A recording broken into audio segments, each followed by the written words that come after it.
ఎన్టీఆర్ జిల్లా విస్తన్నపేట అంబేద్కర్ సెంటర్లో నిర్వహించిన పోలీసుల తనిఖీల్లో భాగంగా 52 బస్తాల పీడీఎస్ బియ్యం పట్టుబడింది. రేపూడిలోని శ్రీ వెంకటేశ్వర రైస్ మిల్ నుంచి నూజివీడు కోళ్ల ఫారంలకు ట్రాక్టర్లో అక్రమంగా తరలిస్తున్న రేషన్ బియ్యం, మొక్కజొన్నలు స్వాధీనం చేసుకున్నారు. పట్టుబడిన 26 క్వింటాల బియ్యం భద్రత నిమిత్తం విస్తన్నపేట షాప్ నెంబర్ 6కి చెందిన బోనం శ్రీనివాసరావుకి అప్పగించారు. ఈరోజు 8/6/2025 తేదీన నాకు ఎస్ఐ గారికి పీడీఎస్ బియ్యం మొక్కజొన్నలతో కలిపి ట్రాక్టర్పై రవాణా చేస్తున్నట్లుగా సమాచారం వచ్చింది.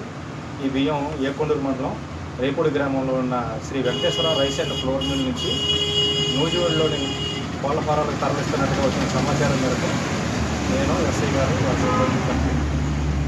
విసనపేటలోని సిద్ధార్థ హై స్కూల్ నుండి వాహనాలు తనిఖీ చేస్తుండగా AP 16EF 0734 అనే ట్రాక్టర్లో 52 క్వింటాలు 52 బస్తాలతో ఒక రేషన్ బియ్యం లోడ్ అవుతుంది. వాటిలో తనిఖీ చేస్తే రేషన్ బియ్యం, మొక్కజొన్నలు 2 కలిపి ఉన్నాయి.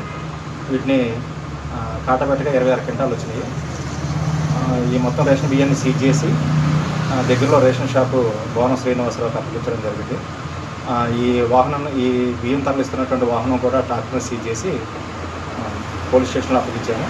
దీనిపై 6A case, criminal case Miller పైన, డ్రైవర్ పైన నమోదు చేస్తున్నాం.